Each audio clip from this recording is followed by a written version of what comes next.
Good afternoon, everyone, and welcome to Session 4, Building Coastal and Stormwater Resilience. I am Jim Avitable of RSNH, and as Vice President of Strategic Initiatives, I support the growth of our resilience and sustainability practices at the company. I'll moderate this session. I would like to start by acknowledging my fellow SCDRP committee members, Ginger Gart of Lloyds Register and Sean LaHave of the Northeast Regional Florida Regional Council, who helped organize this session. Their efforts were essential in making this session possible, and they'll be assisting with the question and answer sessions today. If you reside in the SCDRP region, you are likely aware of the vulnerabilities of our region to climate change and the importance of protecting our coastal resources and developing its resilience to sea level rise and extreme storm events. Our coastal areas support our local economies, our valuable natural resources, and protect our inland environment.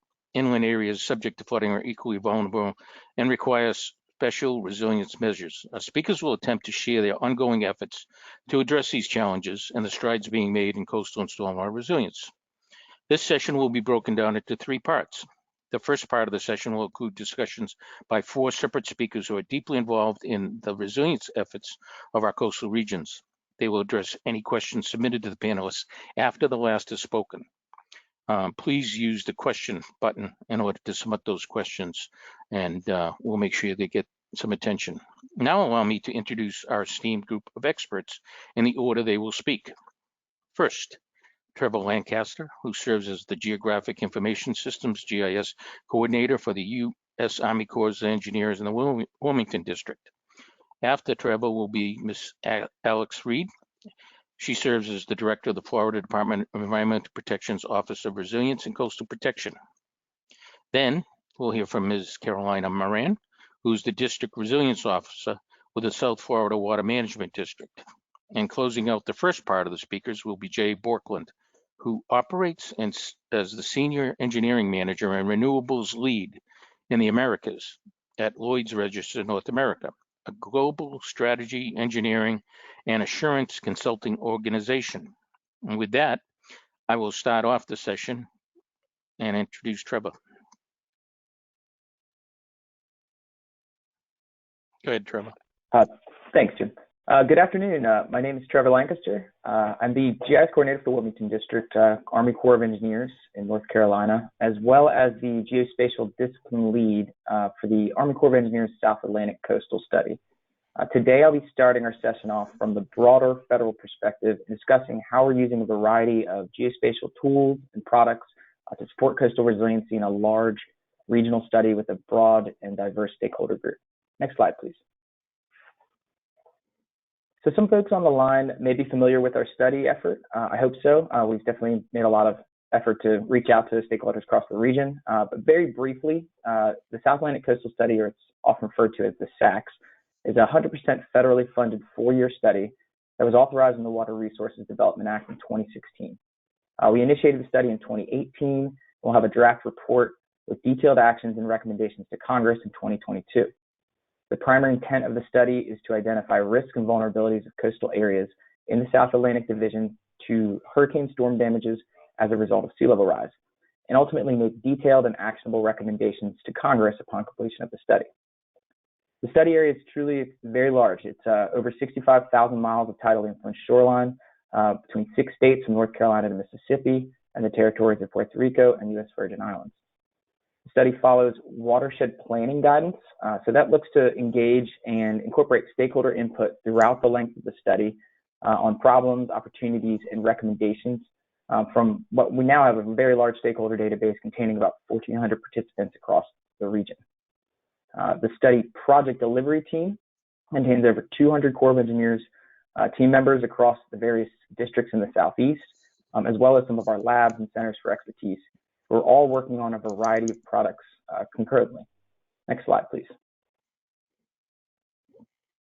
So this placemat highlights the key products of the SACS, and it is available on our study website, which is listed at the bottom of the slide. Given our limited time today, I'm not going to cover all of these products in detail, but wanted to give some context to the variety of products we're putting out there to try to support coastal resiliency across the study region. Today, I'm going to briefly discuss some of the products that are circled in red that have a geospatial component, and how we're leveraging data, tools, and technologies to support these products and their development. Next slide, please. So given the extremely large study area of the SACS, geospatial technology really is the most appropriate tool to kind of analyze and assess potential coastal risk. Our foundational product and the first pass through our coastal storm risk management framework is a Tier 1 risk assessment. So this risk assessment was a regionally consistent analysis that utilized national level data sets, and it followed similar methodology to the Corps of Engineers North Atlantic Coast Comprehensive Study, or the NACS, that followed Superstorm Sandy in 2012. For this study, we're defining risk as exposure times the probability of a hazard or a flood hazard in this assessment. And this identifies potential coastal flooding risk for both existing and a future sea level rise condition across the study area. I say potential because we are at this regional scale. We're not looking at any risk reduction measures or local potential things that mitigate or buy down that risk. The exposure indices we developed included population infrastructure density, key environmental, cultural, and habitat resources, and social vulnerability. Our hazard index contained a 10% and 1% AEP flood event, and a category, and we utilized NOAA's category 5 maximum swash. So these were a probability grid. We added 3 feet of sea level rise to the 10% and 1% AEP flood events, so for a future condition output. The primary output of this is multiplying an exposure index against our hazard index to get a potential a risk index. So we have a composite risk and a composite risk plus sea level rise. And in the screen, you can see in the bottom right there, those red areas in the Tampa, St. Petersburg area, those would be areas of potential high risk in the existing condition, and also we can show that in the future condition. If you're interested, you can check out the link on that screen and navigate through that web application. Next slide, please. So stepping through our coastal storm risk management framework, our next task across the region was to further refine the potential coastal flooding risk. And for this, we focused on potential economic risk. So we ran FEMA's HAZUS multi-hazard tool across the continental U.S. portion of the study area for the coastal flooding scenario for both existing conditions and sea level rise. For 3 feet of sea level rise in the mainland. For Puerto Rico and U.S. Virgin Islands, we utilized the HAZUS FAST tool with water levels from our preliminary water levels from our coastal hazard system for existing conditions and 2.33 feet of sea level rise. The outputs from these analyses are expected annual dollar damages that are derived from the general building stock and aggregated to the census block level. So we configured these outputs in an interactive dashboard you can see on the right side of the screen.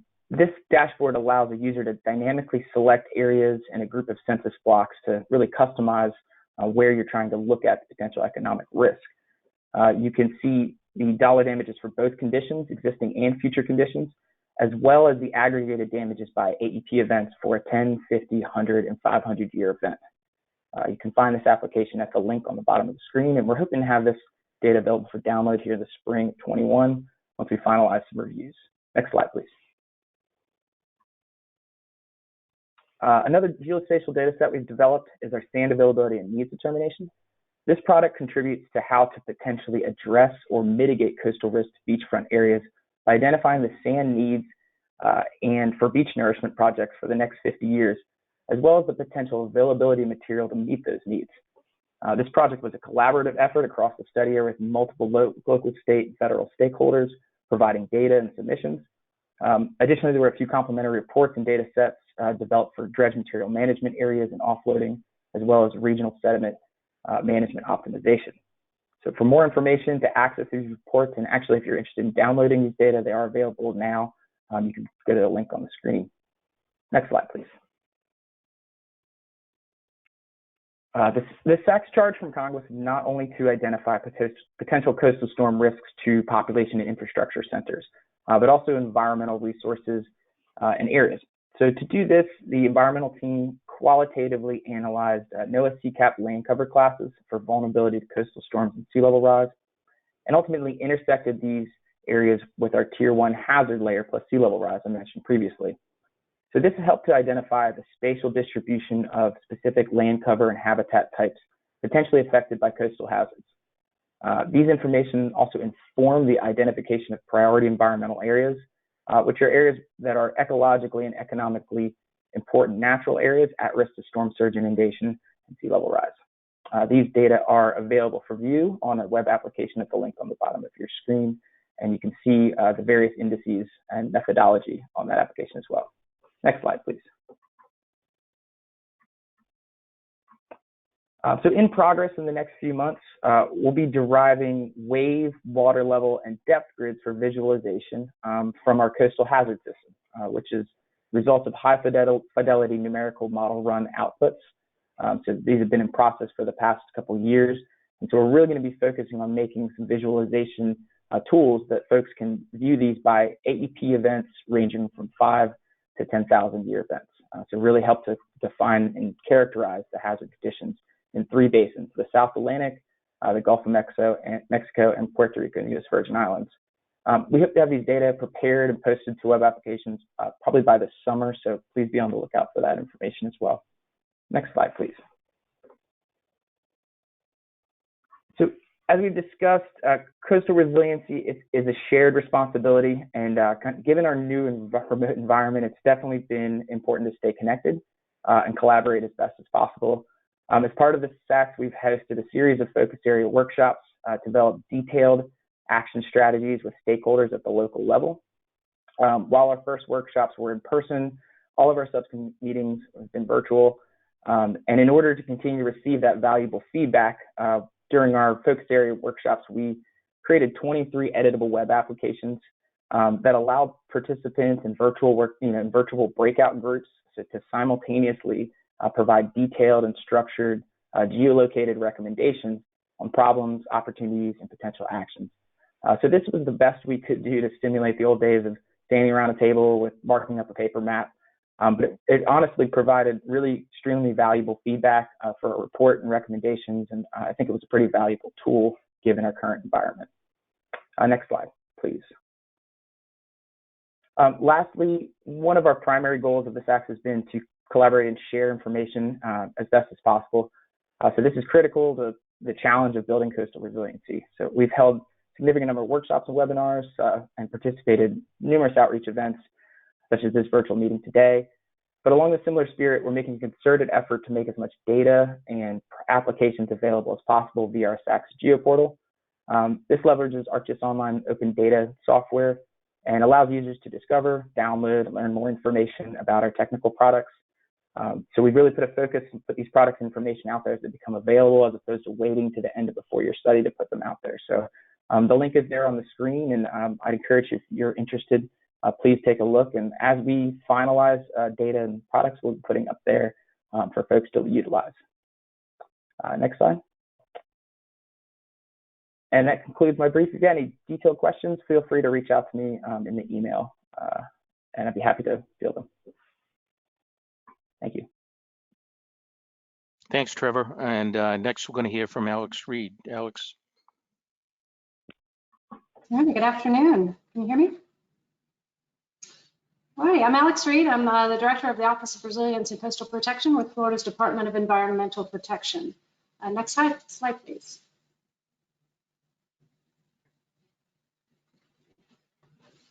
Next slide. There we go. So the office is fairly new. It was created by executive order in January of 2019. And we've added some additional programs to the division over time. And it currently oversees 5.3 million acres of submerged resources and coastal lands, and also about 10 other distinct program areas that are all focused on the different coastal processes and challenges that we have in the state of Florida. And so the first time in the agency's history, we have all of these coastal programs combined into one division in the department. Next slide, please. So we kind of naturally align in two halves of the division. We have our coastal and aquatic managed areas on one side, and we have our program areas on the other. So on the managed area side of the house, we include 42 aquatic reserves, We had our most recent aquatic preserve created last legislative session by adding another 400,000 acres in the Big Bend region with the Nature Coast Aquatic Preserve. It was the first one in 30 years, so that was pretty exciting. We also have one state buffer preserve. We have 3 national estuarine research reserves, one in Rookery Bay, in Naples, Apalachicola in East Point, and GTM or Guana Tolomata Matanzas in the St. Augustine area. We also have 2 different coral focused programs. The Florida Keys National Marine Sanctuary is managed in coordination with NOAA, National Oceanic and Atmospheric Administration, and that stretches from the Dry Tortugas up to Biscayne Bay National Park. And then we have the Coral Reef Conservation Program that spans from the rest of Dade County and up into Martin County. Next slide, please. And then our central office programs include the Florida Coastal Management Program, which is also implemented in coordination with NOAA, that looks at the consistency between state and federal policy. NOAA is also a significant contributor to the management of our program, management of grants for different entities around the state and other also state partner grants. And then we also have a lot of research programs around the state funded by NOAA. We also have our Offshore or Outer Continental Shelf program that looks at projects in federal waters off our state coastlines and checks those for consistency with state policy. We also include our Clean Boating and Clean Vessel Act grant program in our division. And this is there's about 7 different focal points for this program, looking at stewardship with boaters, marine retailers, boat yards, and local communities to ensure that we're protecting our waterways and working toward adding the pump out facilities that we need for our marine community. And then our Florida Resilient Coastlines program, I know that a lot of you tuned in yesterday and heard a presentation by Whitney Gray, who's the administrator for that program. And that was created just recently, and I'll talk more about that in the next slide to come. And then we have our beach and inlet management programs, and they were the most recent group of programs to be brought into the division. And there are about 5 different components to those programs, and they're focused on every aspect of beach and inlet management across the state. Next slide, please.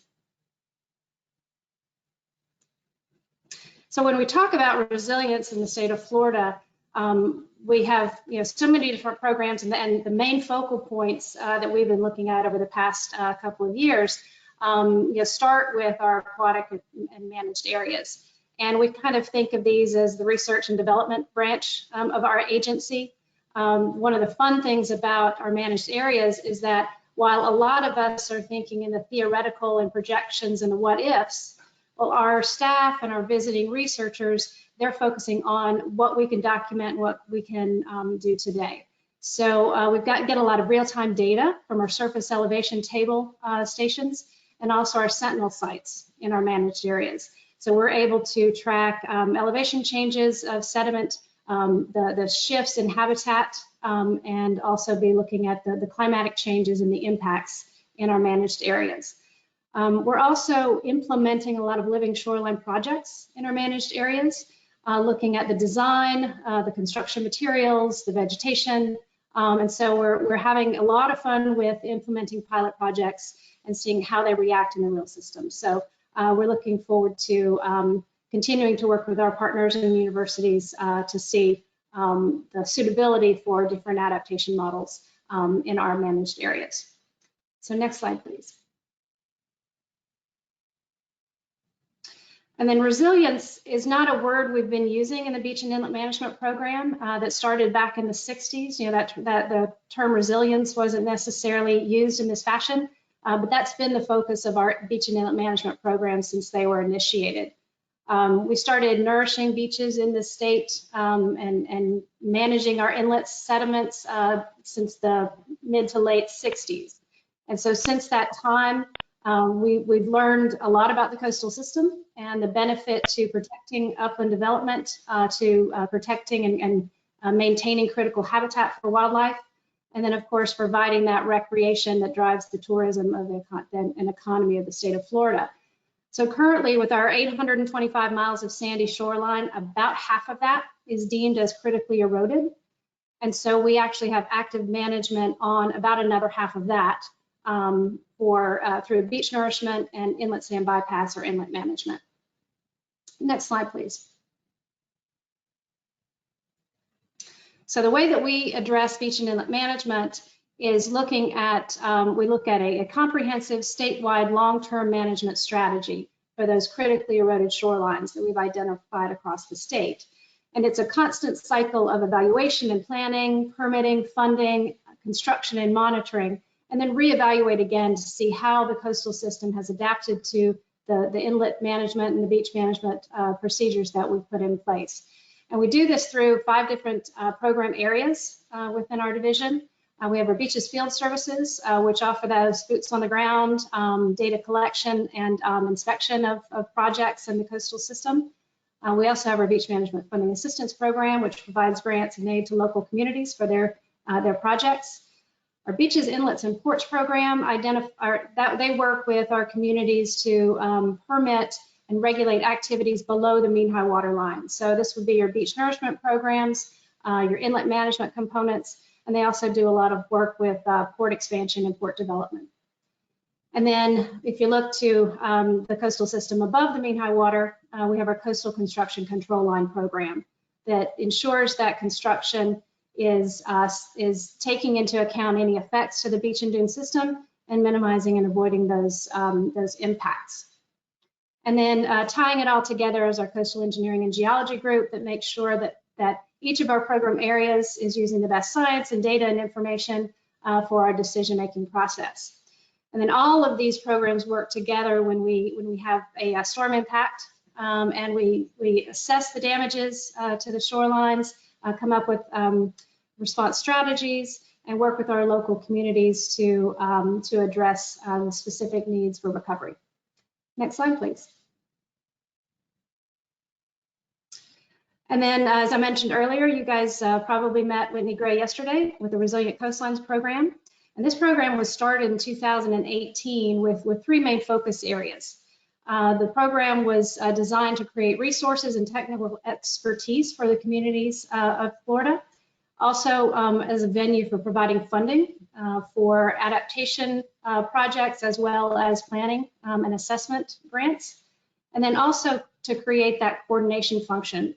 The state did not have a statewide forum for getting our practitioners together and discussing the challenges, the successes, the future of the state of Florida. So this program has created that forum. I think we've got about 800 people on that distribution list, and we get together quarterly to exchange ideas. So we normally have about 200 to 250 people on those quarterly calls. So that's been a great addition to the state of Florida. Next slide, please.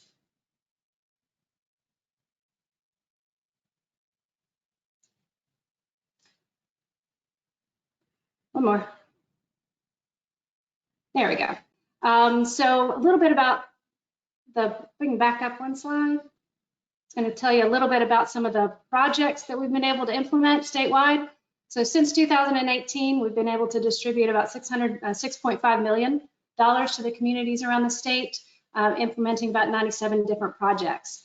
The majority of those are planning grants to ensure that communities are planning for the future and planning for resilience. And so far, we've only been able to implement about 12 implementation projects. Some of the challenges of that are the time limits on funding. You know, if you have annual funding, it's pretty hard to design, permit, and implement a construction project all within that 1-year window. So we're getting creative and starting to get more and more implementation projects each year. So that's pretty exciting. Next slide, please. One of the big challenges for this year has been the implementation of a statute that was signed, that was implemented last legislative session, and it requires that state finance constructors within the state of Florida need to complete a sea level impact projection study prior to initiating construction within the coastal building zone. So what we have come up with is a rather innovative web-based application that will be able to, with just a few inputs for the design of the construction, be able to assess the impacts from sea level rise, flooding, hurricane impacts, all all of the factors that go into stressors on building within the coastal building zone. So we're hoping to have this tool online July 1, and it will be not only useful for our state finance constructors, but it will also be open to the general public. So anyone can use the tool to be able to calculate and understand the impacts to development within their property. So it's pretty exciting, and stay tuned for that. Next slide, please.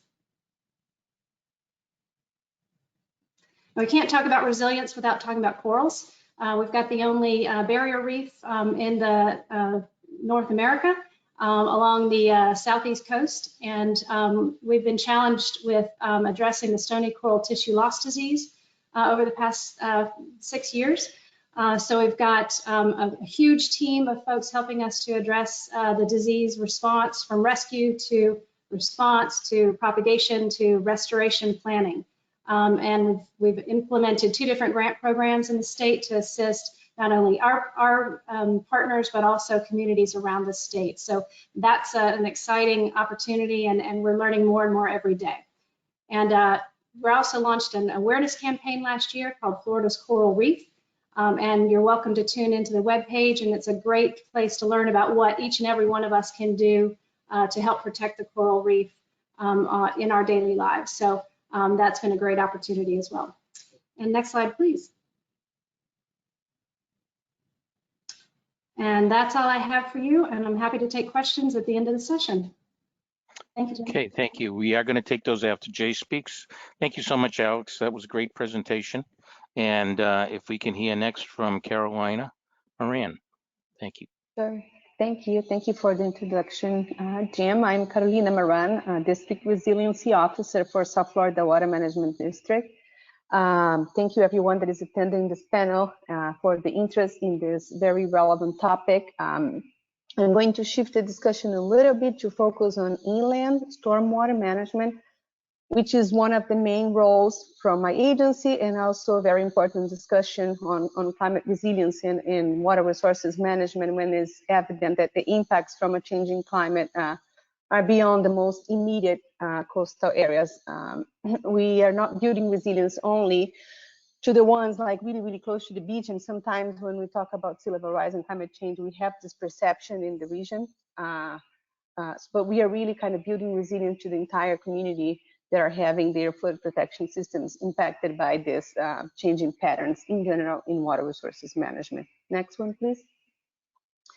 So the agents that I represent, it's South Florida Water Management District, is one of the oldest and the largest of the 5 existing water management districts in Florida. We expand from Orlando to the Florida Keys. The agency was created in 1949 to manage one of the largest stormwater management system in the world, and the project is known as Central and Southern Florida.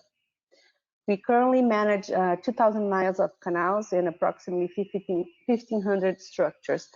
And our mission involves not only flood protection, but also ecosystem restoration and water supply for about 9 million people. Next one, please. I really like these pictures because they summarize a little bit of the complexity in managing water in a system that has such a close integration between the surface water and the groundwater, and also is directly influenced by the ocean levels. So taking a closer look at our urban areas, the urban environments on the top left here, we see a representation of our canals that were designed to provide drainage and associated flood protection level, as well as aquifer recharge to maintain the groundwater stage and prevent saltwater intrusion. So the system was designed as a gravity system. So basically both the drainage capacity and the prevention of the saltwater intrusion are dependent on the difference in elevation between the inland waters that we call headwater and the ocean levels, which is our tailwater. We have control structures along the coast that assist in maintaining those target levels during different times of the year. And even in our natural systems, here represented in the bottom left, we see this close integration, again, between the level of water in the surface water bodies, the groundwater levels and the recharge rates, and the ocean too. any interference in these water balances would really affect our restoration, flood protection, and water supply goals. We don't have a lot of flexibility in the system. And the challenges we currently face are related to exactly to this balance, because the system was designed about 70 years ago, when sea level rise and climate change were not really taken into consideration. And with climate change, not only the sea level is rising, but all those orange circles that are illustrated here in those pictures are variable, that are no longer stationary. So we have been observing changes in the pattern for those past years that really affect the way we operate the system. Next one, please. And I will use Tropical Storm Eta as an example to illustrate how critical those changing factors are for us managing stormwater. So the major impact caused by Tropical Storm Eta was a significant amount of rainfall. In some areas received rainfall between 50 and 100-year return frequency, as illustrated in the red and orange areas in this map. The picture on the right shows a summary of the operation of one of our control structures. This is at C11 Canal East. So before the start of the storm, you can see more towards the left portion of this chart there. So before the start, we observe high tailwater ocean levels, which is illustrated by the gray line in this chart. And anytime this tailwater elevation is higher than the headwater elevation, which is the pink observations here, our capacity to draw down, to discharge, to drain the basin by gravity is reduced. So we can see in the bottom here in red a line that shows that we had zero discharge from our gravity system previous to the storm. Fortunately, in this basin, we have a pump. So we were able to do this pre-storm discharge through this existing pump, and it's illustrated here in green. And after the rain started, you see the occurrence of the rain towards the middle of the graph here. So after the rain started, the gravity system was again interrupted by high tailwater elevation, and a temporary pump. Here we illustrate that the pump discharge in the blue. This temporary pump had to be installed and was utilized during 18 days to assist in discharging in this basin.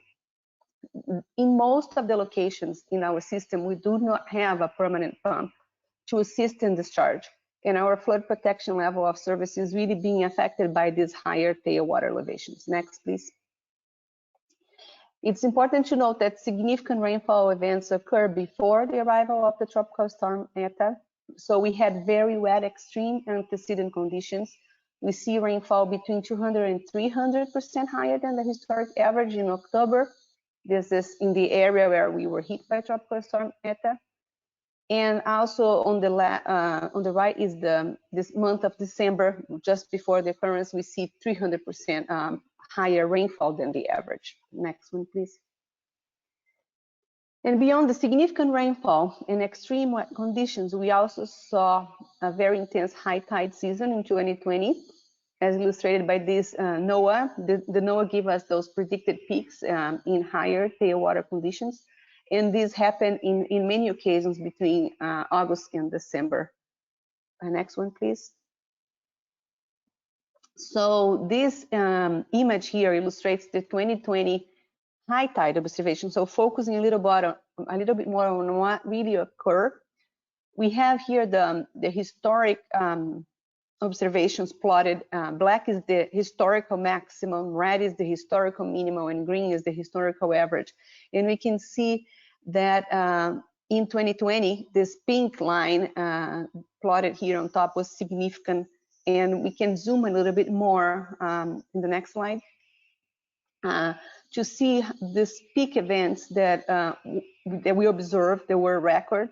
So they exceeded the historical maximum 2 times by over a foot, 1 foot in September and again in October. And the next one, please.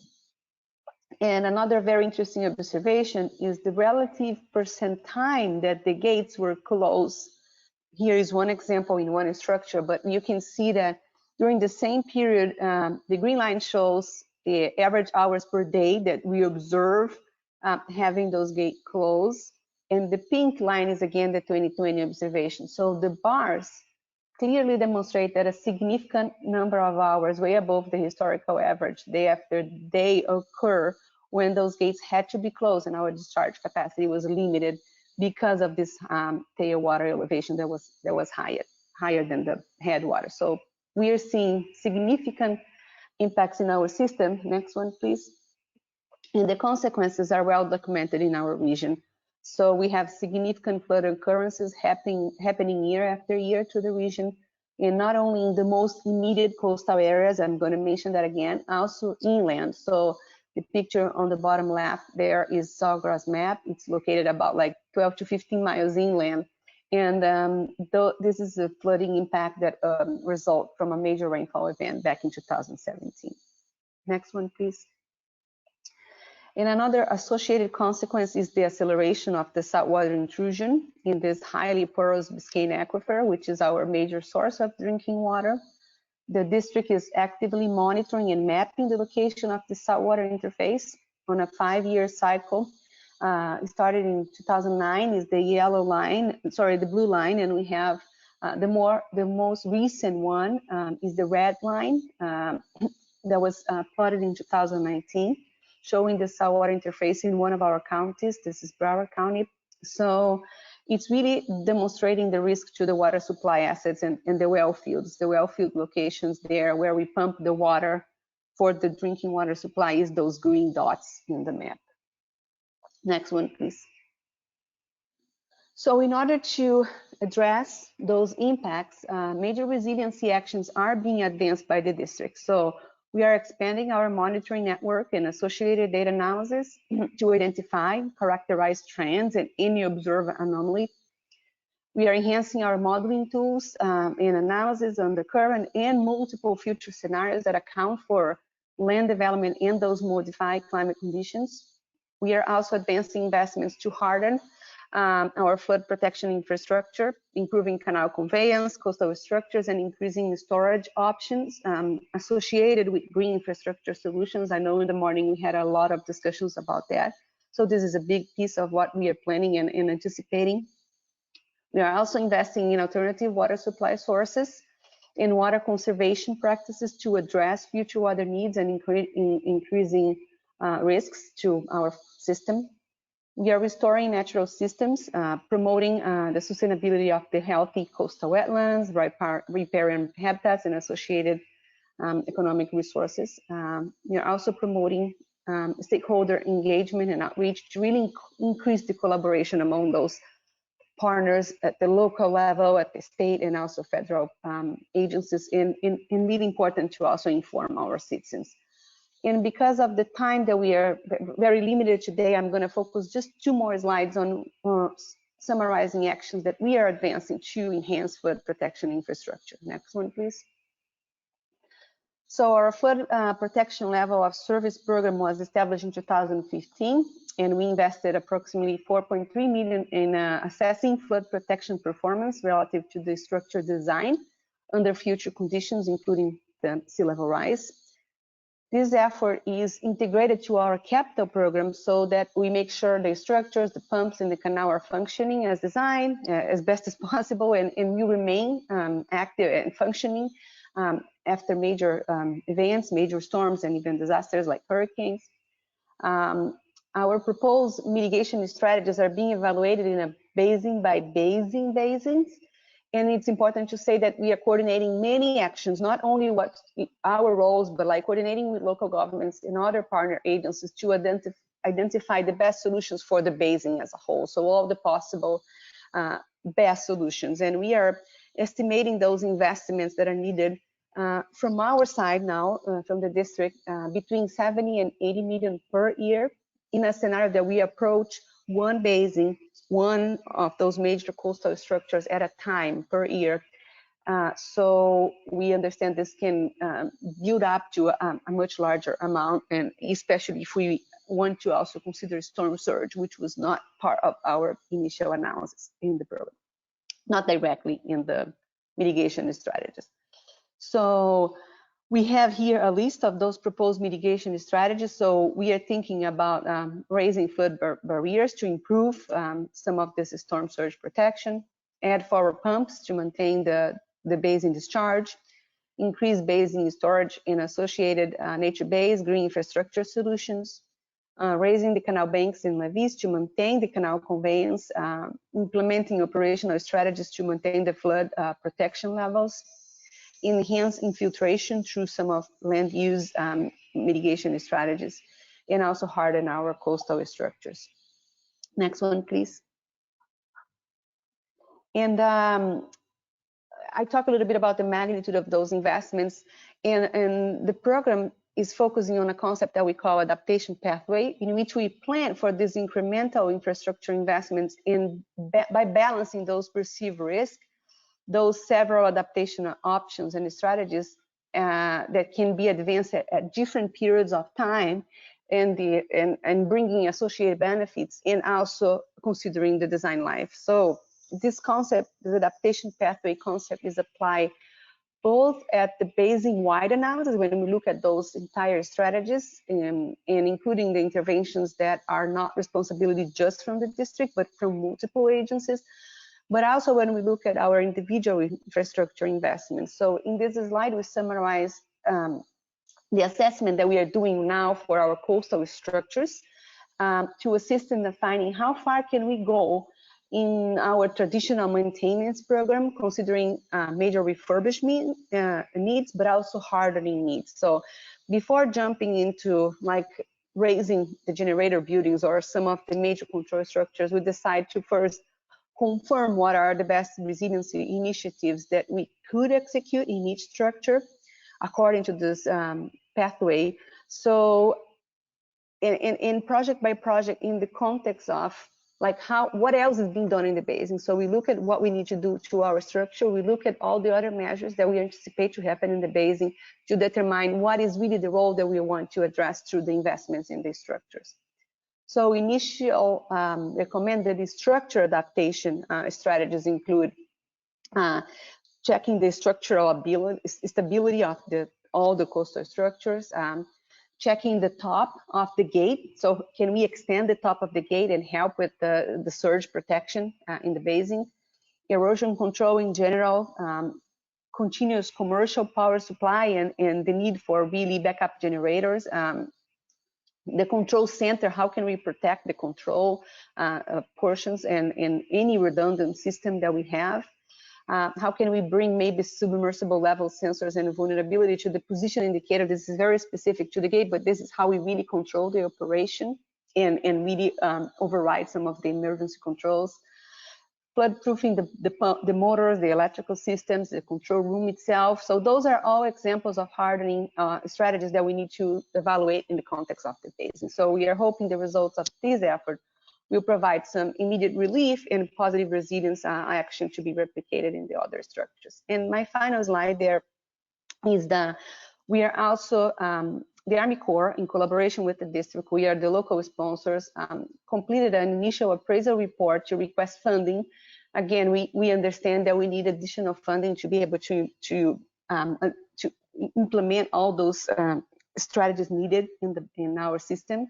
So we are calling this study the C&SF, Central and Southern Florida Project Flood Resiliency Study, which is justified by those change conditions that I mentioned in all those slides. And we are requesting funding for a 4-year study. And we presented this through the fiscal year 22 regular budget, and we are representing again in the fiscal year 23 budget. So we're still waiting for this funding, but we consider this a very important study that we need to advance in the region to be able to look at the entire system and also collaborate with the federal government in additional cost-share funding opportunities. So next one.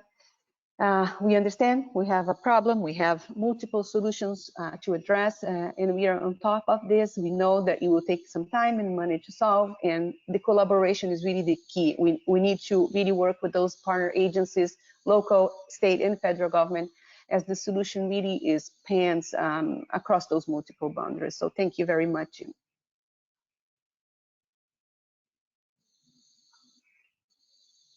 Thank you, Carolina. A lot going on, and we appreciate all that detail. Jay, if you're ready.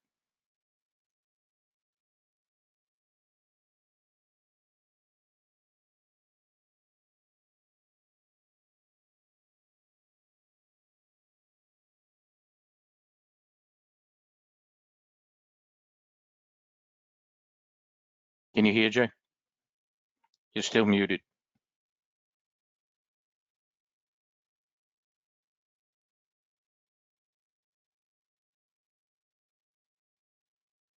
You're unmuted now, Jay. Thank you. I was unmuting myself, but I think you were still controlling it. I will move along fairly quickly here. We only have a few minutes left in this session, but I was asked to really sort of look at the implementation of interventions and active implementations that are working on, and myself and the team, and I've got a host of folks here to thank, but I'll let the slide speak for itself. We have been working on specific interventions, sort of picking up on what Carolina was saying, and looking at kind of drilling down into the specifics. So this session started out with kind of looking at the situation from almost a satellite perspective. We have brought us down to the ground level, and now I'm going to take out a microscope and we're going to drill down some of the layers into specific aspects of interventions that we're applying on a couple of projects right now. Next slide, please. I did want to just sort of give a sense as to our journey and how we got here, and the team that we have been working with, which includes folks from Lloyds Register, the Resilience Shift people, a bunch of different government agencies, the United Nations Global Compact, et cetera.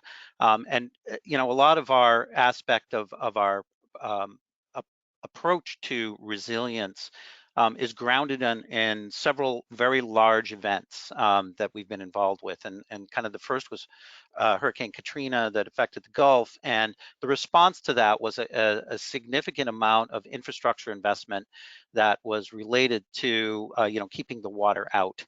And next slide, please.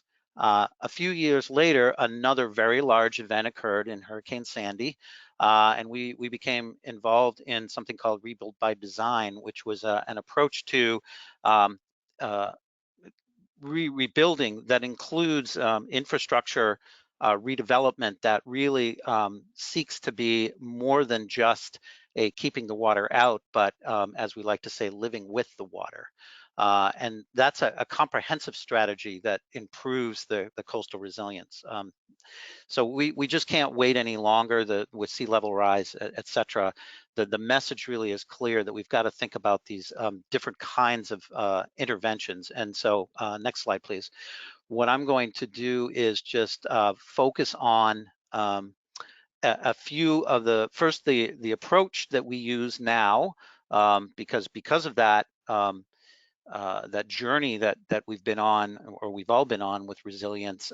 We have a different approach to the way that we engineer projects now, particularly those that involve resilience. And I'm going to apologize in advance because the projects that I'm going to highlight are in the north.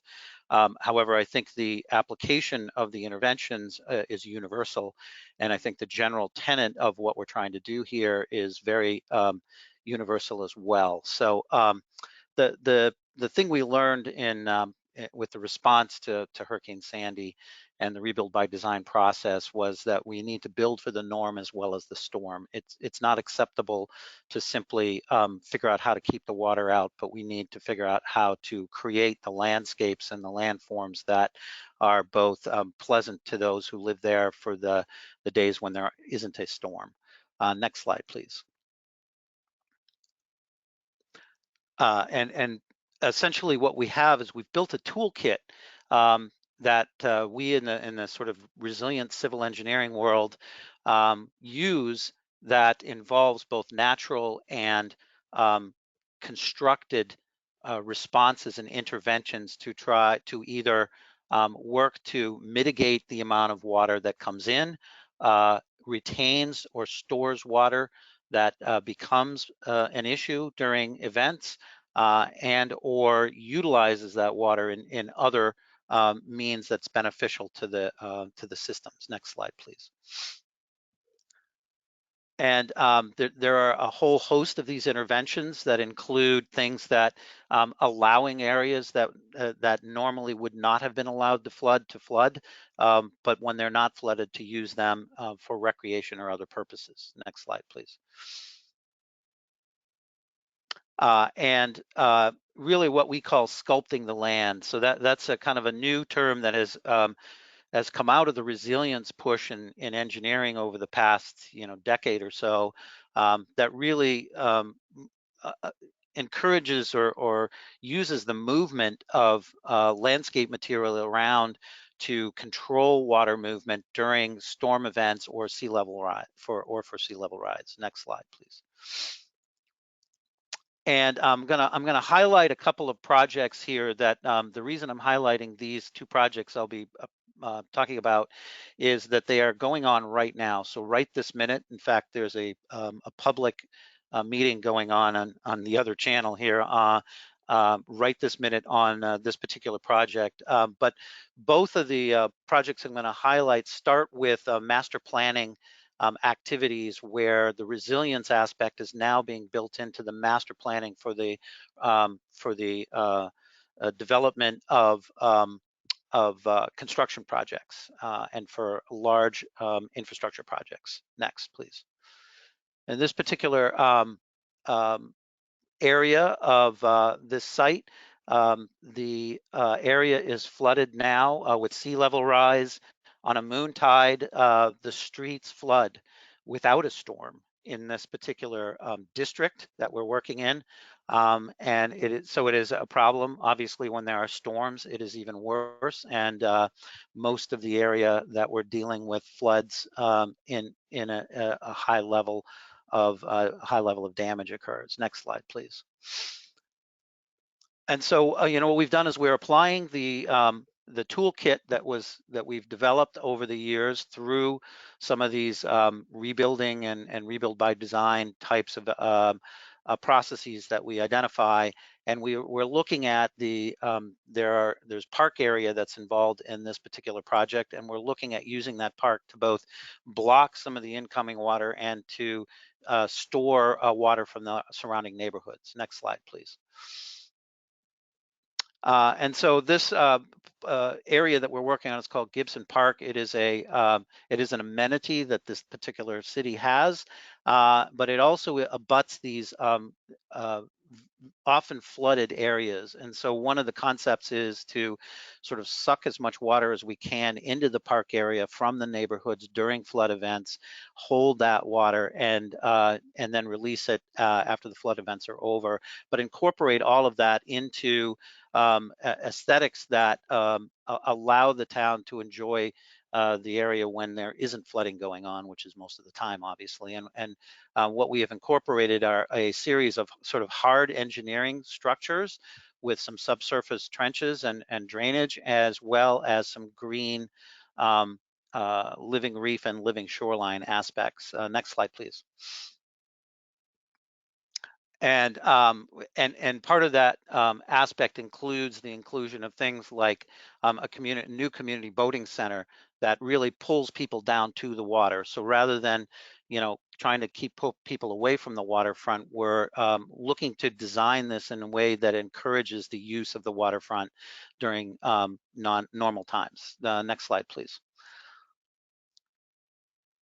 And the living shoreline is being incorporated into this with walkways and means for people to enjoy the new shoreline that's coming. And we are using and taking away some of the land area to create marsh and salt marsh and beach area, but we're making it accessible to the public so that they can move out on it and use it. Next slide, please.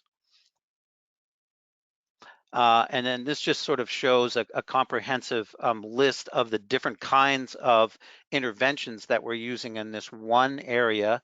It includes underground storage, conveyance, piping, marshlands, It includes bioswales, a whole range of natural salt marsh and rain garden type aspects that absorb and hold the water that comes during flooding, as well as conveys the water away from the flooded areas. Next slide, please. And just a graphic of what the finished product will look like. It will transform the area both in its utility as well as in its ability to be resilient. Next slide, please. And I'm just going to touch on another project that we're doing. It started with a harbor front plan that identified significant damage. This is a community that during almost every storm has significant coastal damage. Next slide, please. As you can see from these slides, with flooding and damage to property and coastal infrastructure. Next slide, please. And so the solution here is to put a living reef in the harbor and control the harbor and control the storm surge and the wave action. And part of that living reef will then be utilized to create aquaculture opportunities for the community. So things like oyster farming, et cetera, as well as a scientific laboratory. So next slide.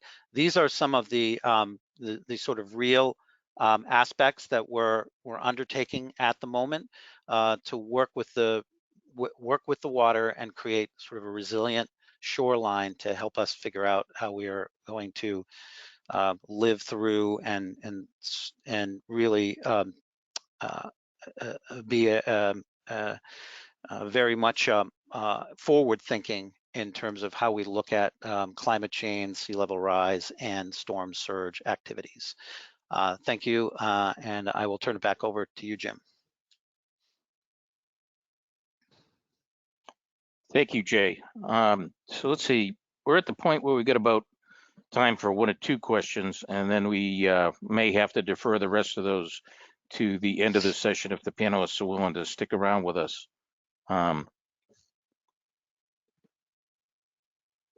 Sean, do you have a question from the audience? Yes, Jim. So in the questions tab, there does not appear to be any questions unless I'm not seeing something correctly, but on my end, there are no presented questions as of yet. Okay, so for the sake of time, can I ask the panelists, would you be willing to stick around for another 30 minutes or 45 minutes? And then what we'll do is we'll go to the next session on part 2, and then we'll come back. So those in the audience, if you have questions for this group of panelists, you can go ahead and put those in the question box, and we'll catch those up, come back to those at the end of part 2. Okay. Thank you very much for very detailed presentation. Appreciate it. So that is the close of part 1 presentations. The next pair of speakers serves as the second part of our session on coastal stormwater resilience. The Florida Department of Transportation is responsible for the operations and maintenance of our state highway facilities throughout the state of Florida. FDOT agency also oversees an annual capital improvement program of about $8 billion worth of construction annually. The FDOT Office of Policy Planning has been charged with leading the resilience efforts for the agency and developing a new tool that will help evaluate program vulnerability and prioritization of resilience measures within Florida's program. Our next speakers include Ms. Deanna Reading, an administrator at the Office of Public Policy Planning and FDOT, and she oversees the state's long-range transportation plan. She has been actively involved in the development and refinement of newly produced resilience tools FDOT is developing. Also speaking with her is Ms. Crystal Goodinson. She is an associate scholar and associate director at the Geoplan Center at University of Florida, a research and teaching center specializing in geospatial systems and technologies. The Geoplan Center has been working with FDOT to help develop this resilience tool. So we're going to hear a little bit more about that from both Dana and Crystal. Thank you very much.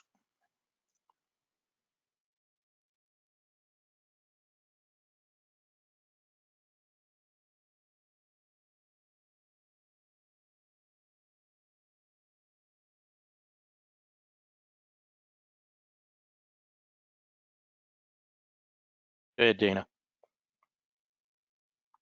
All right, thank you. There you go. Good afternoon. I am appreciative of being here today. Thank you so much for having DOT as part of this conversation. And just wanted to talk a little bit about some of the activities that DOT has ongoing related to resilience. Next slide, please. Transportation planning and development, as you can imagine, takes decades in some cases. We do much to think ahead, and we have long-range planning efforts, and that feeds into our project development. And we work on obviously designing and acquiring right-of-way and construction. In some cases, that may take 10 or 20 years. It's somewhat of a linear process, and we don't go exactly this path for every single transportation project. One thing, though, that we have recognized is that we cannot think of resilience in transportation as a linear process. Resilience touches on each one of these areas and phases in different ways. And so we're thinking really about how do we incorporate resilience into FDOT's processes for transportation projects. Next slide. Our state long-range transportation plan is the overarching plan for the state of Florida that really does provide some guidance at a policy level about identifying risks and managing those. And as we look to other ways that we incorporate resilience into FDOT processes, we do look at ways that we can establish policy for FDOT that also affects our relationships and partnerships all the way down to the local government level as well. Next slide, please.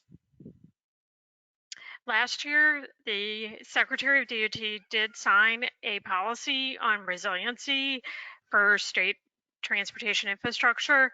That policy focuses on 3 key areas related to storms, flooding, and sea level rise, and it directs the department to continue to identify those risks and potential strategies to avoid, mitigate, or eliminate those. In that policy, we do define resilience a little more narrowly than we do in some of our long-range planning. And so for the purposes of DOT policy, we think of resilience as the ability of the transportation system to adapt to changing conditions and prepare for, withstand, and recover from disruption. Next slide. The state's long-range transportation plan, the Florida Transportation Plan, includes 7 goals that really create the vision of transportation's future for Florida. One of those goals is particularly critical here, where we talk about agile, resilient, and quality transportation infrastructure. Resiliency, though, is a cross-cutting topic and does touch on all 7 of the goal areas in one form or another. For example, when we think of safety and security, we also think of evacuations and emergency, recovery, and response. When we think of things like transportation choices and improving access and accessibility and equity, we also are thinking of how the storms or sea level rise and coastal impacts could be affecting certain portions of the population and their ability to have quality of life and live, learn, work, and play. Next slide, please. The FTP identified 9 key strategies for achieving the 7 goals that we identified. Those 9 key strategies include one specific to resiliency, and it is identifying and mitigating risk. And as we describe that in our document, we talk about what that means in the sense of how do we identify vulnerabilities and how can we be thinking about agility in our transportation system, agility in our processes for creating those transportation systems. As I mentioned, those processes sometimes take a couple of decades. And so we really have to learn to be more responsive as need be to the stressors and hazards that we face as a state. Next slide, please. In the FTP, we also considered what kinds of progress indicators we could use to really track whether we are achieving what we need to achieve as it relates to risk management, specifically resiliency. There are a few things that the Federal Highway Administration suggests are part of resiliency for transportation systems, and that includes measures like travel time reliability. But we also think of what's our vulnerability to flooding, or what kinds of steps can we take to ensure the supply chain is working efficiently, impacts on freight and freight movement as it comes to this. And you'll notice that here for FTP purposes, we're thinking of resiliency more than the FDOT policy that's more environmentally climate change centered. We think of FTP type risk as anything from risk to economic situations or risk to operations. But in the context of this particular discussion, you'll see that we have a variety of performance indicators that can help us gauge how we're handling the climate and environmental risks in particular. Next slide. The DOT resiliency initiatives are multifold. The policy I mentioned and the state planning document, the Florida Transportation Plan, gives some guidance to us. We are working on collaborative issues. We have some vulnerability assessments underway, and we've got some tools and research projects ongoing. I wanted to touch on just a few of those. Next slide. As you can imagine, we're working with Alex and her team at DEP to coordinate through the Chief Resilience Office and her specific resiliency office. And we're also part of the discussion about the slip studies and trying to understand the requirements that may cause for transportation projects that are in those construction coastal building zones. Next slide. I mentioned vulnerability assessments. This is an example of one. We have something in Florida called the Strategic Intermodal System. It is the state's high volume, usually high volume, high impact transportation facilities. So when you think of the CIS, you think of the interstates or some of the major state highways, the airports and the seaports and the spaceports are all part of that. The rail facilities may be part of that as well. And we have specific funding that helps preserve the strategic nature of those systems. And we have conducted some studies to look at the vulnerabilities, the risks to that system from the environmental impacts. We're working on part 2 of that now that will help us create some action plans. Next slide. We've also recognized that there's a real opportunity for us to learn more through research. We've completed some research with the universities in Florida, including some research on the sea level rise sketch tool that Crystal's going to discuss in just a moment. That actually started with research funding, and it's already been quite a number of years ago that we came up with that concept really as a proof of concept for research funding. We've also worked with the University of Florida and the University of South Florida and FSU on looking at how we can incorporate risk in transportation planning.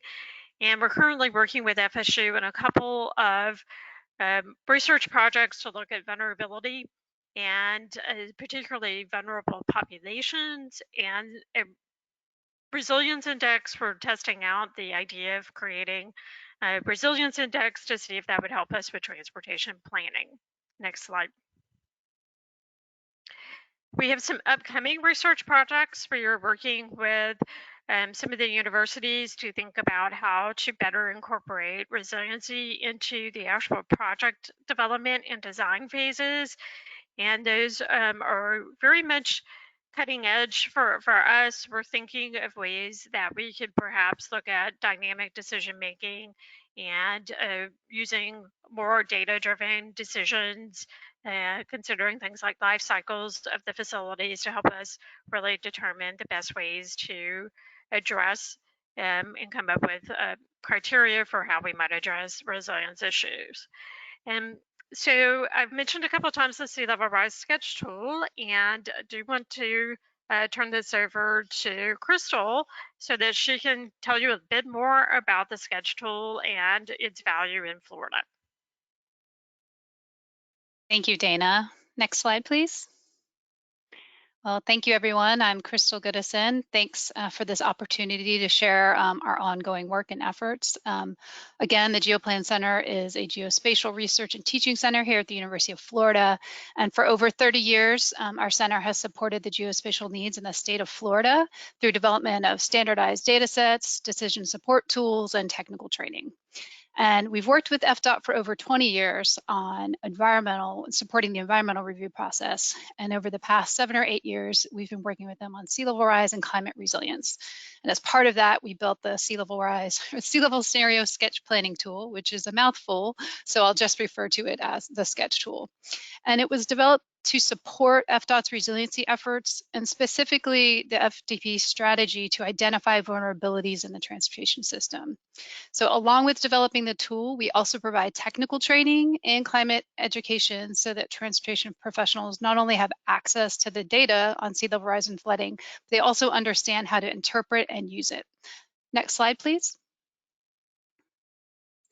Okay, so the sea level scenario sketch planning tool, what is it? So it's an online mapping tool that helps you assess the potential impacts of current and future flooding on the transportation system. This is a high-level planning level analysis that shows where and when sea level rise is projected to occur in Florida under various scenarios and time periods. All of our data, our map and our data, GIS data, is publicly available at the URL at the bottom, sls.geoplan.ufl.edu. Next slide, please. Okay, so some of the features and functionalities of this map viewer. There's a lot of sea level rise map viewers out there. And what's different about ours is a number of things. First, we've tried to localize the scenarios. So we know that sea levels are not rising uniformly across the globe. And in order to really assess future flooding in your area, you need to localize the scenarios with local tide gauge information. So we've mapped all the coastal counties plus 2 inland counties to account for St. Johns River flooding. All of our projections are mapped on top of mean high water. And we've also tried to localize our data consistent with tide gauge recommendations and sea level rise scenario recommendations that are consistent with the regional compacts that are here in Florida. They've been working really hard to coordinate municipalities in their respective regions with unified projections, baseline information, and guidance on climate planning. So we want to make sure that our data and tools are consistent with what they are recommending. Our sketch tool also provides multiple time periods. So instead of mapping standard increments of sea level rise, 1 foot, 2 foot, we take the approach of mapping projections by time period and time station. So we've mapped scenarios from all the decades from 2040 to 2100. 5 of those decades are available in the map viewer. So what this allows you to do is basically match up whatever a scenario and planning horizon you're planning for and quickly flip through and look at these different scenarios. What we've got in our map viewer are the NOAA 2017 sea level rise projections, as well as the U.S. Army Corps of Engineers projections. All of our data is available for download on our website, and that's easy to access.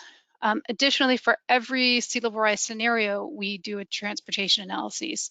So we look at the exposure of transportation assets to future flooding. And then we also analyze transportation assets for current flooding areas such as 100-year floodplain, 500-year floodplain, and storm surge zones. Next slide, please. Okay, so how and why would you use the sketch tool? So really the most common way that our tool's been used is for vulnerability assessment. So looking at exposure of roads, rails, airports to future flooding from sea level rise, and again, current flooding floodplains and storm surge zones. This is a high-level asset screening. But what you can do with that is evaluate local sea level rise scenarios over time and try to determine what the broad tipping points are for impacts. And this allows you to quickly flip through scenarios and find those tipping points. And what this also allows you to do is start a conversation with the community about long-term sea level rise impacts, because we know that this is a long-term game, and the decisions that we make about land use infrastructure today are going to last us for many, many decades. Just to note, this is not intended for engineering design or stormwater design or permitting at this point. Next slide, please. Okay, so over the years, since we started developing this in 2013, and we've continued to add more data and add more sea level rise projections as they've become updated. And one of the most common ways that agencies and organizations use the sketch tool are vulnerability assessments. And the sketch tool provides ready-to-use, standardized data for coastal areas. And so this has facilitated numerous vulnerability assessments for municipalities, transportation organizations. You can see on the slide, we've got municipalities such as Satellite Beach, the City of Satellite Beach, regional transportation agencies, River to Sea TPO, St. Lucie TPO. We also participated with several of the federal highway climate resilience pilots, 2 that were run, one in South Florida and one that was led by the Hillsborough MPO. And our data was also recently used for the business case for resilience that was initiated by the Southeast Florida Climate Change Compact. Next slide, please. So I just wanted to highlight one use case of the sketch tool, which was the Space Coast TPO vulnerability assessment. In 2018, Space Coast worked with East Central Florida Regional Planning Council to do a sea level rise vulnerability assessment of their transportation infrastructure. And East Central Florida has worked with many local partners to do vulnerability assessments, and they've developed an approach that works quite well in their region, and they've adopted unified sea level rise projections. They look at 3 different timeframes, 2040, 2070, 2100, and they also chose 3 different sea level rise scenarios. This was back, they were using the Army Corps, low, intermediate, and high, and they looked at a range of transportation assets, evacuation routes, roads, bus stops, trails, and other special assets. And so this allowed them to quickly pull in data, look broadly at what the tipping points might be, screen their assets, and figure out where they need to study more. And so using this process, they were able to figure out the tipping range in the Space Coast region to be approximately around 1.5 to 2 feet, which could occur between 2045 and 2060. And so what was really cool about this assessment is that it was really a launching point for Space Coast to then say, okay, we've got the broad lay of the land. What do we need to do next? How do we need to go deeper? And they just contracted to develop a resiliency master plan for their transportation system that'll encompass, outreach, education, and developing planning guides for their local municipalities. So this is a good case study of how people can use the sketch tool and sort of where it can lead. Next slide, please. So currently our tool supports mostly the long range planning process at a high level context. You saw from Dana's slides how complex and encompassing the transportation planning process is. And so the sketch tool provides the planning level analyses. It provides accessible, standardized data for any regional transportation agency or local government to get a broad context of what their sea level rise exposure will be on their transportation assets. And so simple visualizations like this can really help us educate transportation professionals and institutionalize some basic climate knowledge that we all will need to make infrastructure decisions. So climate resiliency is just one factor that needs to be considered amongst a whole host of other priorities: safety, mobility, economy, community. And so we want to work to provide information as easily as possible to get fed into the process so that you can consider all those different factors. And as we look forward into the future, we're moving, we've developed this planning level tool, and we want to move down to a more refined analysis that will help support, more finer scale analysis, project level, and also to look at other climate stressors. We know sea level rise is just one of the many impacts that we're going to be facing in the future. So how do we look at, extreme precipitation, nuisance flooding, and other flooding impacts? So we're trying to partner with FIU and other places to help us develop climate guidance and data that we can then incorporate into this tool and continue to support FDOT's resiliency efforts at multiple scales and multiple points in their transportation planning process. So in closing, we look forward to future opportunities to continue to build these decision support tools and to also mainstream the much needed climate information that we need into the infrastructure planning process. Thank you. That's all that I have.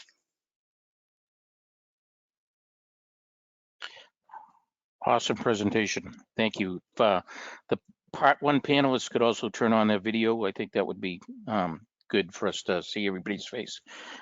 First of all, I'm going to ask if we have any questions for the part two FDOT presenters from my organizers. We do, Jim. Can you hear me? Yes, I can, Ginger. Okay, the first question is for Dana, and this is about innovative flood barrier systems that have been designed and tested.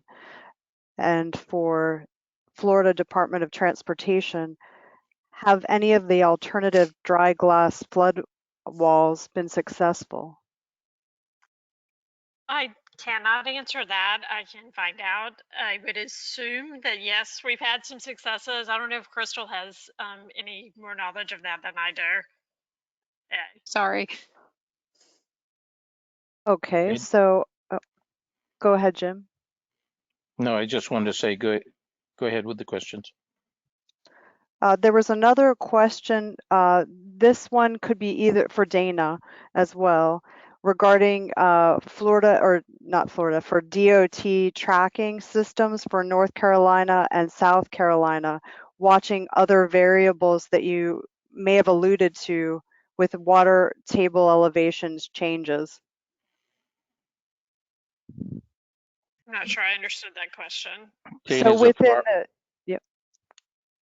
Go ahead, Jim. I'm not certain that would go to Dana. I would think these sounds like part one questions, actually. Yeah. Carolina. Okay. So I would probably say that's a Trevor question if it's in North Carolina or South Carolina.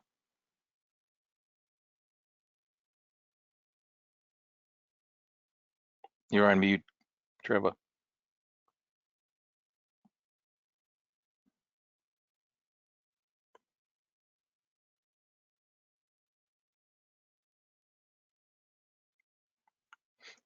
Can we unmute Trevor so he can answer the question, please?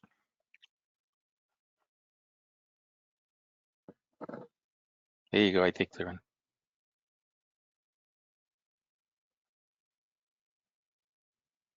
There we go. Yeah, I apologize. For North Carolina, I cannot speak to DOT's mission or the ability to track assets.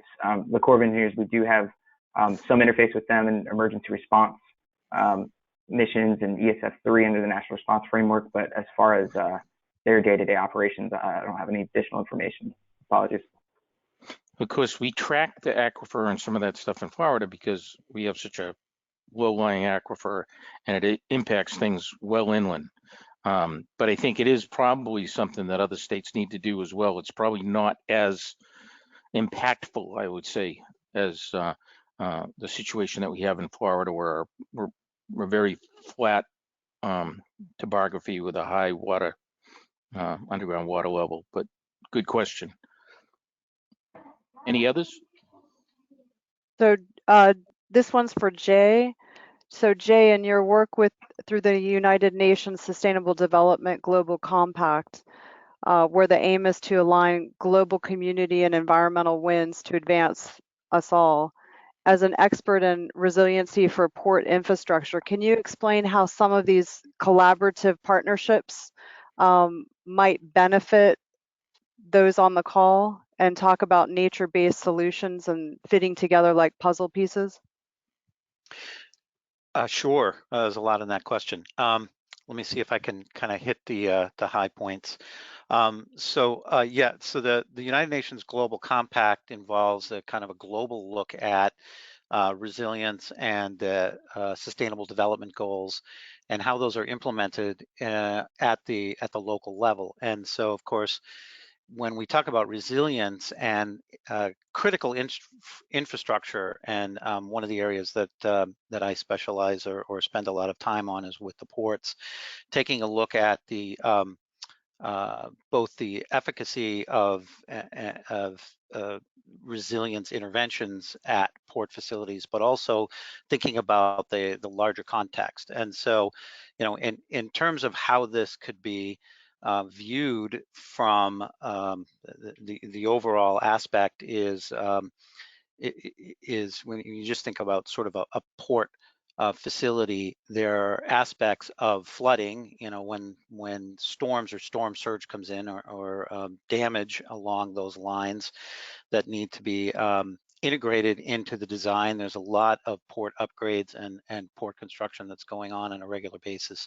And so taking a look at some of the both the constructed world and the natural world, such as you know, barrier island, wetland creation, floodwater storage aspects, as well as the hard infrastructure aspects, but then integrating that with the longer sort of green aspects or greening of the ports and looking at climate change and climate adaptation. So there's a lot of movement toward hydrogen for fuels, for vessels, and the use and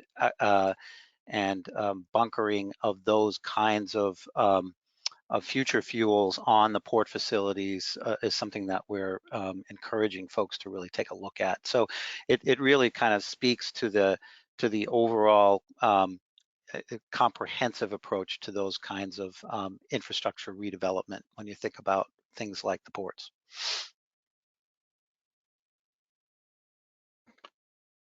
Ginger, can I? Go ahead.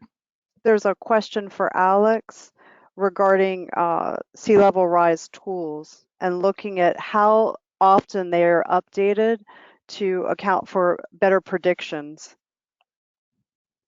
over time.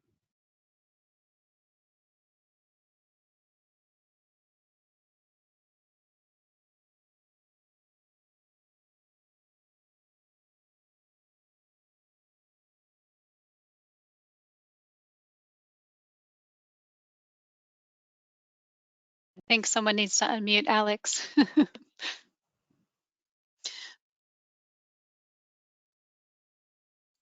can you hear me now? There we go. So that has been a question we've been discussing a lot through the development of the slip study tool. A lot of the base information that we're using for that tool is publicly accepted, publicly available, hopefully federal data.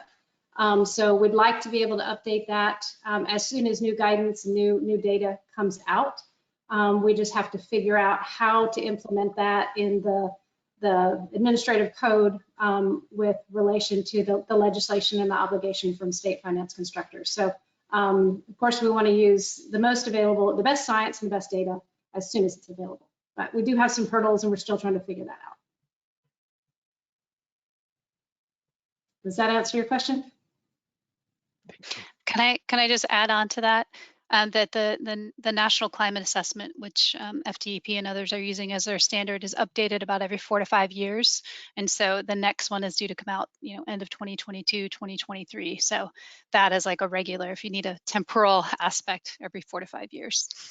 Right, and we're hoping to get our tool, you know, kicked off in July of 21. So we may have to very quickly go into a rulemaking effort to incorporate new data as soon as that comes out. But we're just not exactly sure what that process will be. But you're right, it could be 2 levels of adding data, new data into the tool, but not being able to require it for the slip study requirement until we've updated the rule. We just haven't figured out that process yet. Any others, Perfect. Ginger? No, not at this time. So thank you to all panelists for the Well, thank you. questions. Yeah, and thank you for sticking around. I appreciate doing that. It put us back on schedule. I also want to tell the audience, if you have any other questions for this group, and I'm sure a lot of you would love to ask some other pointed questions, I think you have their contact information, and urge you to email them directly if you get a chance afterwards. I do know that Dana, I've seen that Florida DOT has a very detailed resilience page, and there's a lot of good information for all of these organizations on their web, and I think those references were also in the presentation slides today. So please feel free to look at that information so you can gather a lot more detail from these presenters. I know that they've been working really hard on this. Thank you all very much. Appreciate it, and we'll now get into part 3.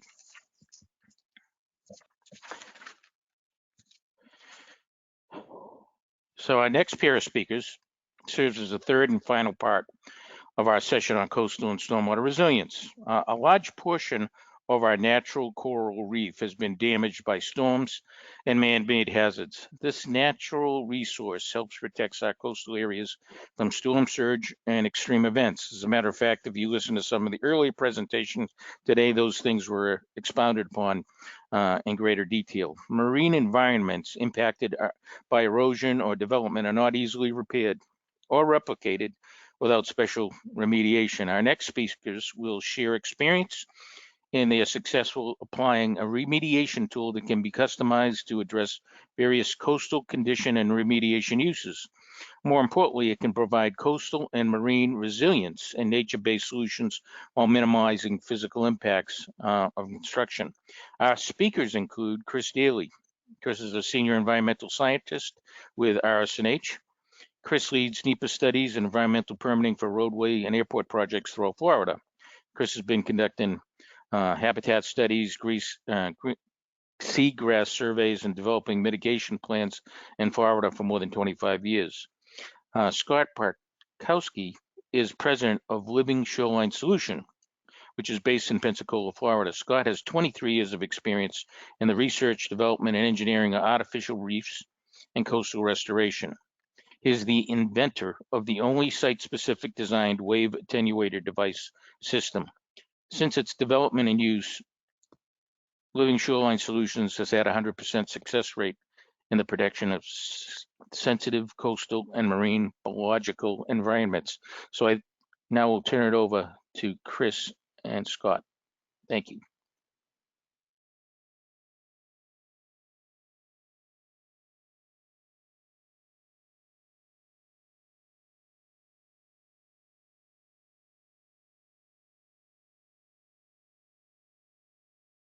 You need to unmute Chris, please. I'm unmuted. Thank you. There we go. Thank you, Jim. We have a brief presentation today on how a good opportunity to join coastal resilience as well as expanding habitat for coastal species. We can go on to the next slide. Just a picture of Scott and I working in our natural habitat. I love snorkeling, and Scott telling people how to work faster and harder. Next slide. As we've all heard today, coastal communities face a lot of serious challenges, not the least of which include hurricane and also the erosional forces of storm surge associated with hurricanes. Coupling this with the long-term threat of sea level rise. Next slide, please. We can see that coastal structures are constantly battled by wave energy, reducing their service life and increasing maintenance. And maintenance of these coastal structures is very expensive, especially when we're talking about critical infrastructure such as bridges and causeways. These structures are also vulnerable to sea level rise. We probably can't change the level of the sea as it's going up, as it's marching up, but we certainly can change the energy of those waves beating on these structures. And Scott Barkowski with Living Shoreline Solutions has developed a system that I think is a great tool for protecting these coastal habitats. And take it away, Scott.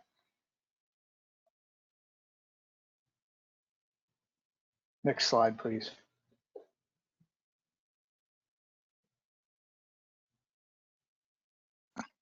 Scott, are you unmuted? There we go. Are we back? Okay.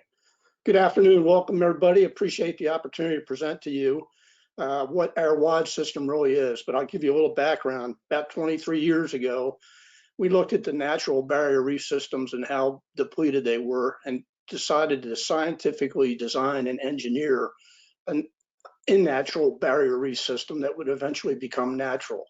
And the first step of that was to design a stable, productive, and durable habitat. It's a concrete artificial reef, three-sided with holes in it to allow for micronutrient-rich waters to get inside and outside all surface areas of the structure. We wanted it stable, so therefore it's a three-sided pyramid with tapered sides.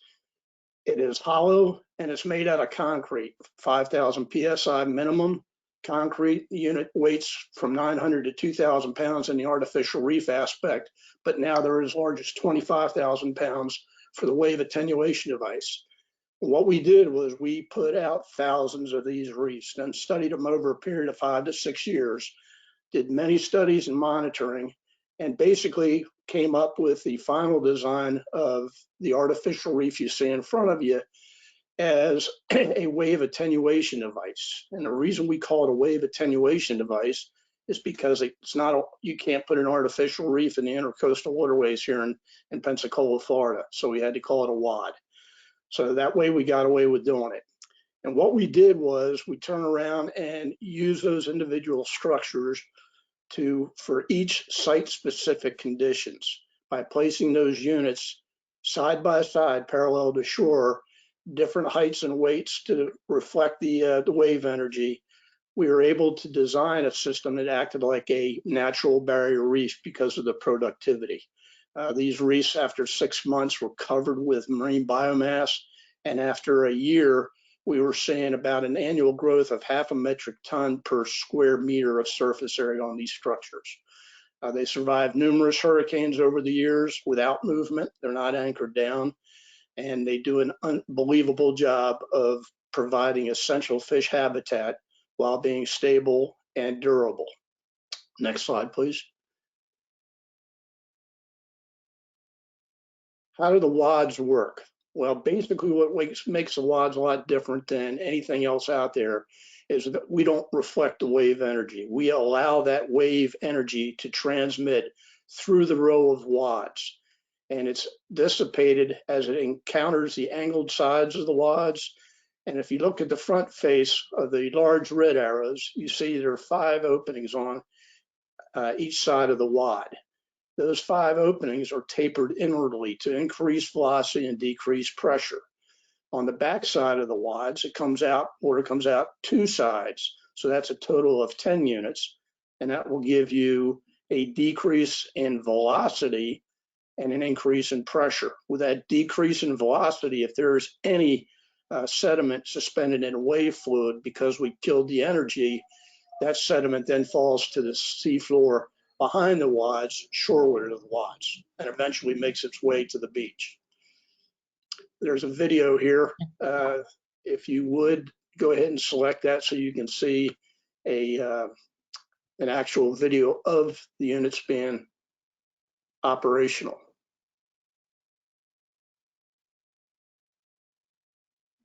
Scott, if you could bear with me, I think I have to stop sharing my screen, so let me get that. Hold on. Okay.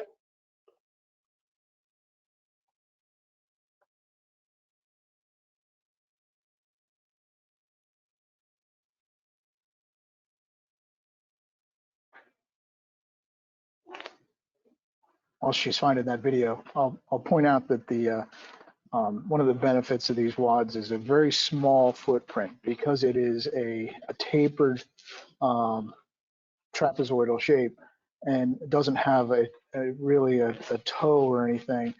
These can be placed in very restrictive environments because we don't want to impact additional habitat to protect this habitat. We don't want to get into that vicious cycle of mitigation for emission. So that's an important aspect of these precast units.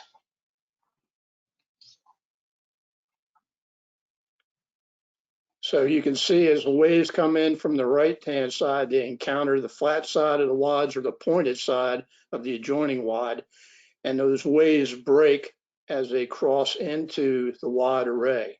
And notice how calm it is on the back side of the wad array. Now, the good aspect of this, allowing that wave to transmit through, is you don't have dead zones like you do behind solid breakwaters. So there's plenty of water movement behind the wads as well. And over time, once that accretion has come, and we'll show that in future slides, you can see how advantageous this is as far as being effective at stopping erosion. Okay, next slide, please. This area is in Tampa Bay. This is a place called Sunken Island and Bird Island. And the array of pictures there from 1995 to 2012. This island is a man-made bird sanctuary, so it does not have a very hard substrate or any hard substrate to help keep that island established. And in 1995, you can see there's relatively large amount of beach area there, but as the boating traffic has improved and gotten larger going in through Tampa Bay, the huge tsunami-like waves that come in there have ravaged that beach. And you can see in 2010, when we were called in, they were losing mangroves and essential habitat for their bird migration or bird nesting. So in 2010, we came in with Audubon Society. They had a very limited budget, and we put in, I think, about 12 or 13 arrays in there to stop the erosion from that northwest side of the building, or the island, excuse me. And you can see there in 2012, it's naturally accreted back out to not as big as it was in 1995, but well on its way. Next slide, please. You can see how conventional breakwaters work. They're solid, they deflect the wave energy and cause reflection behind, which will scour out any artificially renourished beach or any natural beach that was there. We've seen that time and time again. With the wads, because they're a porous unit, you're allowing that you're allowing that attenuation to go through and help that sediment transport management over a stable shoreline. You can see these don't look much different than the conventional breakwaters up top, but we don't have tombolas formed behind them. The accretion actually comes all the way out to the wad array, and you get some scouring in between those areas. Typically, we don't like to have a segmented breakwater. We like to minimize that and have those, and those gaps have actually been closed off, and now it's a continuous breakwater. Next slide, please.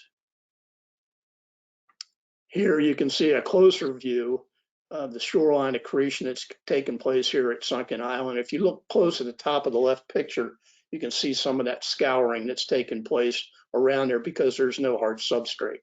And the tsunami type waves that come in there are phenomenal. That whole place will wipe out, and you'll be standing in 4 feet of water 1 minute, next minute you're high and dry. So it's a tremendous force. And like I said, you can see the shoreline accretion with that red line. The picture to the right is looking west out to Sunken Island. The island at the top is the east end of the area we first started building on. And then the island to the bottom is Bird Island. So we have Reef fitted all those wads on the right side of Bird Island and Sunken Island. So they're about 200 feet long with about a 10-foot break in between. And that project was completed a year ago this month. Next slide. Here you can see just after 4 months of those units being placed out at Sunken Island, the accretion that is gathered behind and inside the wads. Now, because they're solid, or excuse me, they're hollow, those wads were filled up with sand, but we can pick those units up because they're not anchored and reposition them further out, which we've done on many jobs, because we are creating real estate, moving it farther out is what most clients want to do. These have remained in place and they are now a continuation, but they're adjustable. So if anything needs to be moved, like the ones we did where we took the gaps out, we just removed them and put them back in. So you can see here, we got over 10,000 cubic meters of sediment and sand that had created after a 4-month period. Next slide. And moving that much sand would be impossible any other way. So I'll handle some of the environmental aspects of these. These WADs are actually building marine habitat, and you can see the accretion that Scott is talking about, the amount of mollusks and bivalves that naturally just glom onto these structures.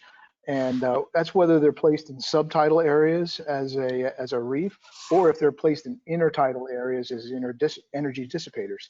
And you can in the first year, that per square foot, that 42 kilograms per square foot that Scott mentioned earlier, that's per square foot of surface area, is an amazing amount of habitat that I can't think of any other way to come up with that much habitat, because a rock groin does not have that much surface area.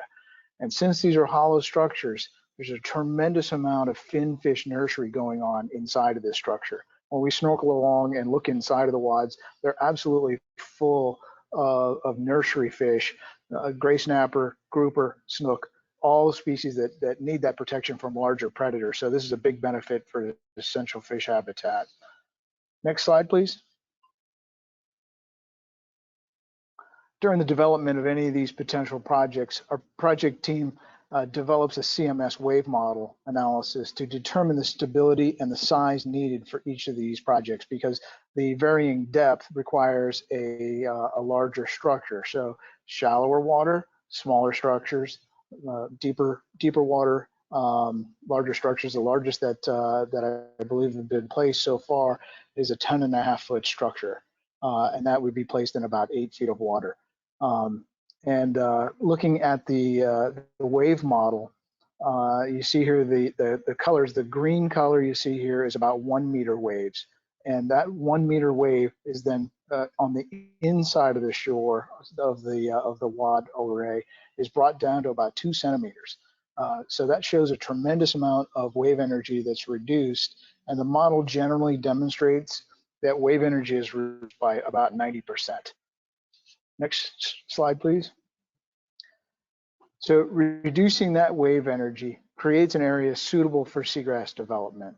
Along bridges, causeways, and other artificial shorelines, many times when we look at these areas, we see a tremendous amount of water going up and down these causeway structures. And that wave energy and water movement is really just scrubbing any life, any seagrass that could possibly start growing there. So if we can take that wave energy out of those type of situations, we can promote seagrass growth. This is another project in Tampa Bay. It's at E.G. Simmons Park. And the photo on the left was taken, the initial seagrass survey that was conducted right after the WAD arrays were implemented. And then the photo on the right is about 6 months after that. So took a very close look at how much grass was there before and how much grass after. And we found a very quick increase of 2.25 acres of increase of shoal grass, which is haliduli. It's one of the pioneer grasses, seagrasses that we have in Tampa Bay.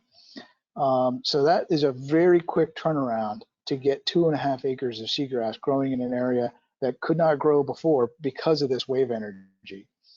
And proper placement of these water arrays and the modeling is really the key to success. Scott, tell us, how do these units get placed? On the next slide. Well, the process is quite simple. Typically, the client will come to us with an issue. We'll sit down with them, discuss their problems and what their objectives are.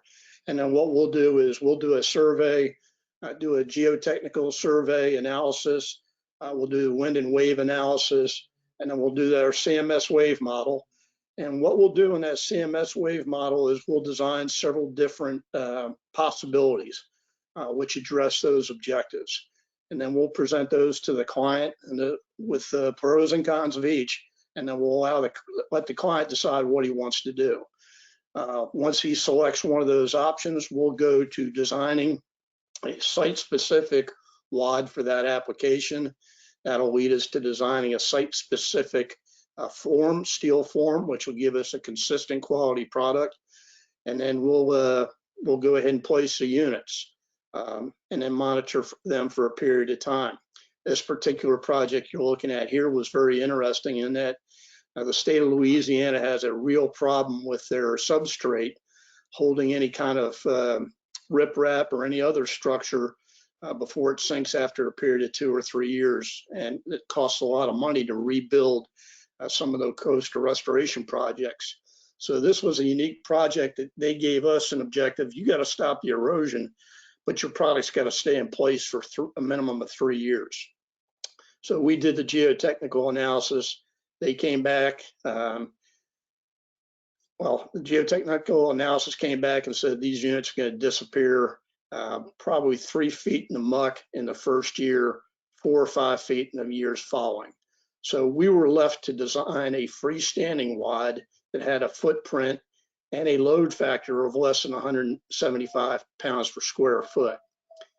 We then designed that system, and we were one of only 3 systems that were finally approved out of 35.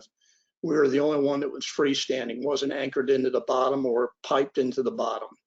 And these units stood alone, placed on the bottom, and they sat there for 3 years without disappearing. They only sunk down 2 feet, excuse me. After that period of time, with the permit expired and the proof of the pudding and the stopping the erosion, those units were picked back up, put on a barge, and shipped about 100 miles to the southeast to a place called Lost Lake, and they were installed for the Ducks Unlimited project we've done down there on Lost Lake. So very successful project. Again, proving that you can put something out there that's not going to sink and disappear and still do its job of coastal restoration. By the way, the local fishermen were extremely upset with us because we took away one of their favorite fishing holes. Next slide, please. This is just a snapshot representation of artificial reefs that we've put out over the years and the locations and the wave attenuation device barrier reef systems we've put. We've actually put them on all over the world. So this is just a snapshot of the local area. Next slide, please. And we've enjoyed a fantastic relationship with the Army Corps of Engineers, the Department of Environmental Protection, Department of Interior, local communities and such, with 100% success rate. The actual one that right there with the White House is an award for the Coastal America project that we had done back in 2003 here in Pensacola called Project Green Shores. So we have never had a permit turned down for any of our projects because we do our homework and make sure everything's spelled out in that permit with all our engineering work and all the modeling work.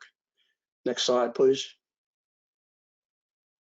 And with that, Chris and I'll leave it open to any questions.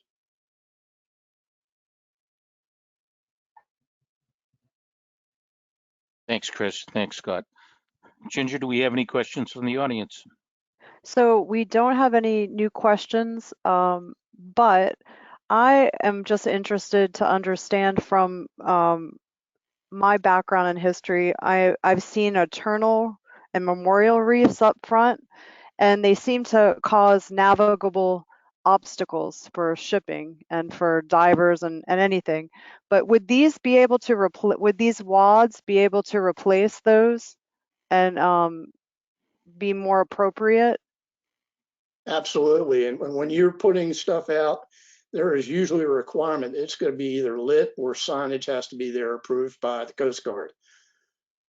So they're well defined. Beautiful. Thank you. Lately, we've been putting reflectivity and also solar powered beacons on them. Scott or Chris, how do you decide whether or not it's a permanent installation or a temporary one? 99% of ours are permanent.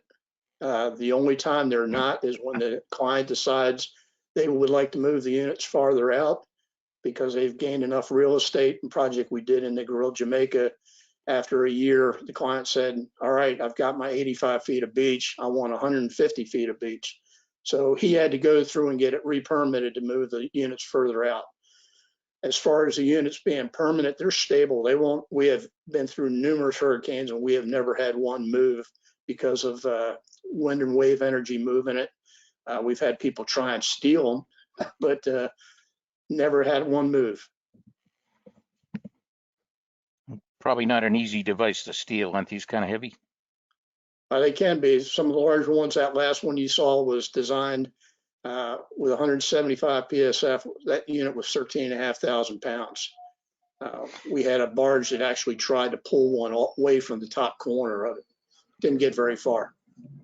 So to make it fit in a little bit more natural with the environment, have you ever capped them with a like a riprap stone or something like that that makes it look like it's a, but underneath it's still hollow when you can still get the same dynamic?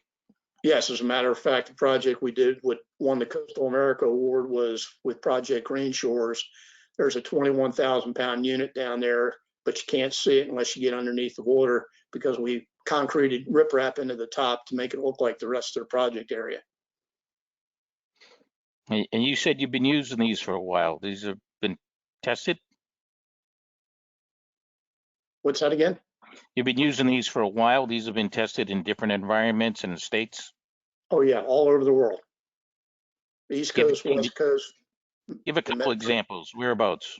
United Arab Emirates, Alaska, the Northeast up in Annapolis, Maryland, New Jersey, Delaware, Mexico, Jamaica, all the Gulf Coast states, Okay. Georgia, you name it. So if anybody was wondering whether or not they might work better in one environment or another, you've got probably data that can show when you can actually take them to a site and see what these things look like after being in place for about, 5 or 10 years, right? Absolutely. And the good thing is about that CMS wave model, we can show them what the results are going to be before they even decide that they're going to do it. Excellent. So, excellent. Ginger, anything more from the audience? No, Jay. I mean, no, Jim. Well, nothing for the panel. And everybody's got your contact information if they want to ask, see what, obviously this got more than one use and get their designated for the same type of marine environment. So I'd like to thank you, Scott, and thank you, Chris. This concludes our session 4, and I think we're right on schedule, Barbara. So thanks for everybody for being patient with us. We really do appreciate it. Thank you, Ginger and Sean. Appreciate your assistance on this. Thank you, Jim. I'll see you in a few minutes, everyone.